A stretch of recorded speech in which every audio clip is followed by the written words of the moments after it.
नमस्कार दोस्तों, मैं विजय कुमार आपका स्वागत करता हूं आपके अपने YouTube channel true and details में। तो दोस्तों, ये हमारा सामान्य अध्ययन का प्रैक्टिस सेट 94 होगा, जिसमें हम 25 महत्वपूर्ण प्रश्न को करवाएंगे और 25 में से आप कितने प्रश्न कर पाते हो वो कमेंट बॉक्स में हमें जरूर बताएं दोस्तों। और उससे पहले प्रैक्टिस सेट 93 में हमने जो आपसे सवाल पूछा था, यानी कि HW, उसका भी हम आपको जवाब बताएंगे। तो चलिए दोस्तों, शुरुआत करते हैं आज का हमारा सामान्य अध्ययन का प्रैक्टिस सेट 94, जो कि आपके रेलवे NTPC और रेलवे ग्रुप डी के लिए काफ़ी महत्वपूर्ण है दोस्तों, क्योंकि सारे प्रश्न चुनिंदा हैं। तो चलिए शुरुआत करते हैं। हमारा पहला प्रश्न है दोस्तों, जीका वायरस मानव शरीर के किस भाग को ग्रसित करता है? 1 पैर को, 2 गुर्दा को, 3 हृदय को, 4 दिमाग को। तो इसका सही आंसर होगा दोस्तों ऑप्शन 4, दिमाग को ग्रसित करता है दोस्तों, याद रखिएगा जीका वायरस। तो चलिए अगले प्रश्न की ओर बढ़ते हैं। निम्नलिखित में से कौन सा शारीरिक अंग श्वसन क्रिया में भाग नहीं लेता? 1 श्वसनी, 2 डायफ्राम, 3 श्वासनली, 4 बोवन संपुट।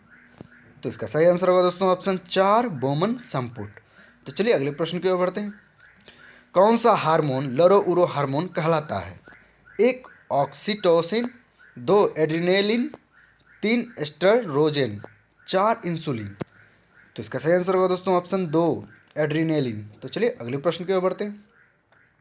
मोटर गाड़ी के रेडिएटर को ठंडा करने के लिए पानी का व्यवहार किया जाता है, क्योंकि 1 पानी की विशिष्ट ऊष्मा अधिक होती है, 2 पानी का घनत्व कम होता है, 3 पानी कम ताप पर मिलता है, 4 इनमें कोई नहीं। तो इसका सही आंसर होगा दोस्तों ऑप्शन 1, पानी की विशिष्ट ऊष्मा अधिक होती है। तो चलिए अगले प्रश्न की ओर बढ़ते हैं। पानी में लोहे की सुई डूब जाती है लेकिन जहाज तैरता है, यह किस सिद्धांत पर आधारित है? 1 केपलर का सिद्धांत, 2 आर्किमिडीज का सिद्धांत, 3 डॉपलर का सिद्धांत, 4 इनमें कोई नहीं। तो इसका सही आंसर होगा दोस्तों ऑप्शन 2, आर्किमिडीज का सिद्धांत। तो चलिए अगले प्रश्न की ओर बढ़ते हैं। एक खगोलीय इकाई संबंधित है: 1 चंद्रमा तथा पृथ्वी के बीच की दूरी, 2 चंद्रमा तथा सूर्य के बीच की दूरी, 3 सूर्य तथा पृथ्वी के बीच की दूरी, 4 इनमें कोई नहीं। तो इसका सही आंसर होगा दोस्तों ऑप्शन 3, सूर्य तथा पृथ्वी के बीच की दूरी। तो चलिए अगले प्रश्न की ओर बढ़ते हैं। निम्न में से कौन ना तो तत्व है और ना ही यौगिक? 1 नमक, 2 पारा, 3 वायु, 4 जल। तो इसका सही आंसर होगा दोस्तों ऑप्शन 3, वायु। ना तो तत्व है ना यौगिक, ये मिश्रण है दोस्तों, याद रखिएगा। तो चलिए अगले प्रश्न की ओर बढ़ते हैं। पोलेनियम के समस्थानिकों की संख्या है: 1 26, 2 27, 3 15, 4 23। तो इसका सही आंसर होगा दोस्तों ऑप्शन 2, 27। तो चलिए अगले प्रश्न की ओर बढ़ते हैं। हाइड्रोजन सभी अम्लों का एक आवश्यक अवयव है, यह सर्वप्रथम किसने कहा था? 1 डेवी ने, 2 लॉरी ने, 3 ब्रांस्टेड ने, 4 इनमें कोई नहीं। तो इसका सही आंसर होगा दोस्तों ऑप्शन 1, डेवी ने। तो चलिए अगले प्रश्न की ओर बढ़ते हैं। निम्नलिखित में से कौन सी वैज्ञानिक कंप्यूटर भाषा है? 1 बेसिक, 2 कोबोल, 3 पास्कल, 4 फोर्ट्रैन। तो इसका सही आंसर होगा दोस्तों ऑप्शन 4, फोर्ट्रैन। तो चलिए अगले प्रश्न की ओर बढ़ते हैं। बुद्ध की मृत्यु के बाद प्रथम बौद्ध संगीति की अध्यक्षता किसने की? 1 नागसेन ने, 2 धर्मसेन ने, 3 महाकश्यप ने, 4 अजातशत्रु ने। तो इसका सही आंसर होगा दोस्तों ऑप्शन 3, महाकश्यप ने। तो चलिए अगले प्रश्न की ओर बढ़ते हैं। मंदिर निर्माण कला का जन्म सर्वप्रथम कब हुआ? 1 मौर्य काल में, 2 गुप्त काल में, 3 कुषाण काल में, 4 इनमें कोई नहीं। तो इसका सही आंसर होगा दोस्तों ऑप्शन 2, गुप्त काल में। तो चलिए अगले प्रश्न की ओर बढ़ते हैं। मानव बलि प्रथा प्रथा का निषेध करने के कारण अंग्रेजों के विरुद्ध विद्रोह करने वाली जनजाति थे: 1 नायकदा, 2 उरांव, 3 खोंड, 4 कुकी। तो इसका सही आंसर होगा दोस्तों ऑप्शन 3, खोंड। चलिए अगले प्रश्न की ओर बढ़ते हैं। निम्नलिखित में से वह कौन सा स्थान था जो 1857 के विद्रोह से अछूता रहा? 1 पूर्वी पंजाब, 2 मध्य प्रदेश, 3 अवध, 4 मद्रास। तो इसका सही आंसर होगा दोस्तों ऑप्शन 4, मद्रास। तो चलिए अगले प्रश्न की ओर बढ़ते हैं। राष्ट्रपति कानूनी मामलों में किससे परामर्श ले सकते हैं? 1 न्याय मंत्री से, 2 महान्यायवादी से, 3 सर्वोच्च न्यायालय से, 4 सचिवालय के सचिव से। तो इसका सही आंसर होगा दोस्तों ऑप्शन 3, सर्वोच्च न्यायालय से। याद रखिए दोस्तों, सर्वोच्च न्यायालय से परामर्श ले सकते हैं राष्ट्रपति। चलिए अगले प्रश्न की ओर बढ़ते हैं।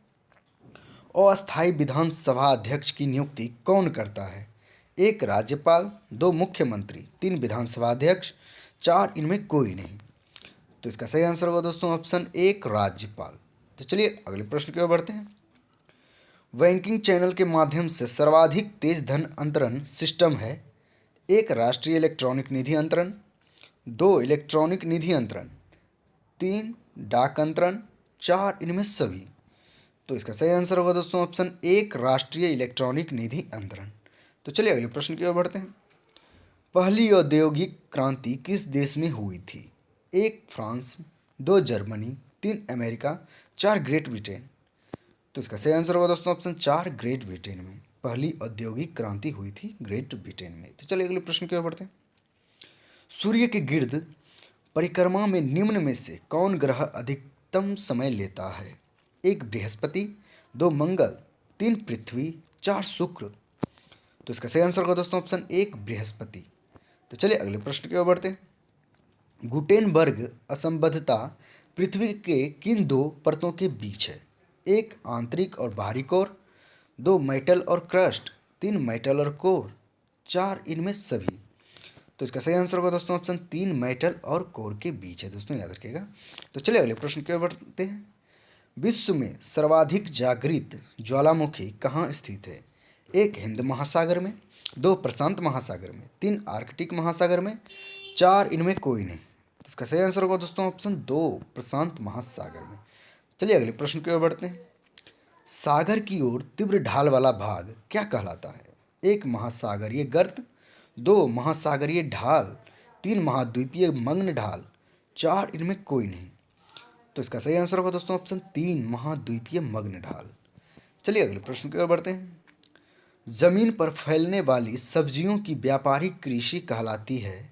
1 एपीकल्चर, 2 वेजिकल्चर, 3 ओलेरीकल्चर, 4 इनमें कोई नहीं। तो इसका सही आंसर होगा दोस्तों ऑप्शन 3 ओलेरीकल्चर। चलिए अगले प्रश्न की ओर बढ़ते हैं। बराबती स्टेडियम कहाँ अवस्थित है? 1 कटक में, 2 पुणे में, 3 चेन्नई में, 4 भुवनेश्वर में। तो इसका सही आंसर होगा दोस्तों ऑप्शन 1 कटक में स्थित है दोस्तों बरावती स्टेडियम, याद रखिएगा बरावती स्टेडियम। तो चलिए आखिरी प्रश्न के ऊपर हम आखिरी प्रश्न। प्रसिद्ध पुस्तक जंगल बुक किसने लिखी है? 1 रुयार्ड किपलिंग ने, 2 एस एस रंधावा ने, 3 E.M. फोस्टर ने, 4 इनमें कोई नहीं। तो इसका सही आंसर होगा दोस्तों ऑप्शन 1 रुयार्ड किपलिंग ने। तो चलिए जो प्रैक्टिस सेट 93 मैंने हम आपसे प्रश्न पूछा था उसका जवाब बता देते हैं। प्रश्न था दोस्तों, निम्नलिखित में से वह सागर कौन सा है जो भूमध्य है? तो दोस्तों आपके सामने आंसर है 2 अरल सागर, याद रखिएगा दोस्तों अरल सागर। तो चलिए आज का जो प्रश्न है वो देख लेते हैं। प्रश्न है दोस्तों, राष्ट्रपति के चुनाव में विवाद होने पर किसकी सलाह ली जाती है? ऑप्शन आपके सामने है। 1 सर्वोच्च न्यायालय की, 2 चुनाव आयोग की, 3 महान्यायवादी की। अगर दोस्तों इस प्रश्न का उत्तर आपको पता है तो वो कमेंट बॉक्स में हमें ज़रूर बताएं, और 25 में से आपने कितने प्रश्न किए हैं वो भी कमेंट बॉक्स में ज़रूर बताएं दोस्तों। अगर कहीं भी किसी प्रकार की त्रुटि रह गई हो तो कमेंट बॉक्स में ज़रूर बताएं, हम उसको जल्द से जल्द सुधार करने की कोशिश करेंगे। दोस्तों अगर ये वीडियो पसंद आया होगा तो कृपया लाइक करिए, शेयर करिए और मेरे चैनल को सब्सक्राइब करके बेल आइकन को दबा दीजिए, ताकि जितने मैं इस प्रकार का वीडियो डालता हूँ उसका नोटिफिकेशन सबसे पहले आपको पहुँचे दोस्तों। चलिए दोस्तों आज तक के लिए इतना ही, बहुत बहुत धन्यवाद। जय हिंद, जय भारत।